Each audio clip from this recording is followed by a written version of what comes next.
From a security and governance perspective, right, we know security is probably the #1 priority for most organizations out there. We hear of this every day in the news. There's ransomware attacks. People are they're having their data held hostage. Important data, right? We're not talking about just your personal information that you've got, your personal photos, those types of things. We're talking about people's health information. We're talking about their financial information. We're talking about those types of things. And in data and AI, it's no different.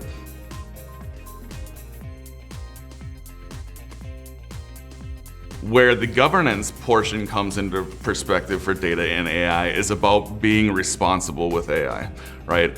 We talk about data governance in making sure that there's accountability and those types of things when it comes to the data and the accuracy of the data.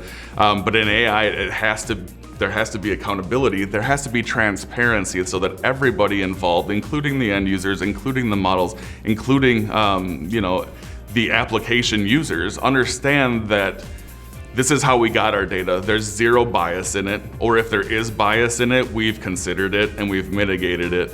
And we've provided through AI the best possible result that we can without some of the bias that could be injected just based on, I hate to say human error, but just human missteps and how they train the data, how they train the models and those types of things.